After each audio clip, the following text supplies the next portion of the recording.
Behind me, this large white pine with the big blue slash on it is marked to be cut.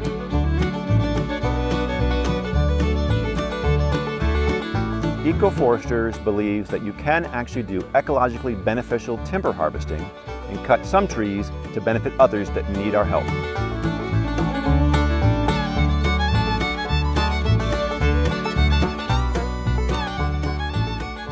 The reason why we are cutting that tree, the very common white pine, is to try and release oak trees like this one. This one, however, has been in the shade for too long, and you can see the top of the tree has actually died. And this will not grow into being a healthy, vigorous tree now. It's too late to release this one.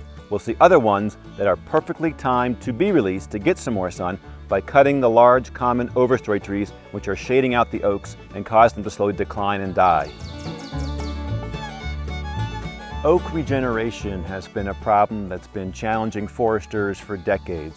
Oaks have been declining for literally the past 100 years probably in eastern North America.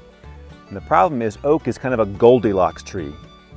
So initially acorns can germinate and grow small in the shade, but once the oak trees get to be about this big, 5, maybe 10 feet tall, they start to need more sun. And these oaks currently aren't getting enough sun.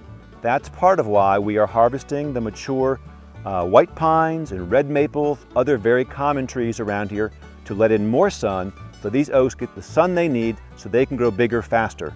Otherwise, trees like white pine and other more common trees, the shrubs you see behind me, the shade-tolerant hollies, mountain laurel, rhododendron, will quickly overtake in the dense shade, overtop the oak saplings, and these will die and not be able to compete. Oaks are also fire adapted, and fire can benefit them. They can resprout after a fire, whereas pines do not resprout after a fire, and other things like mountain laurel and holly burn very rapidly, and they also are knocked back much more by fire.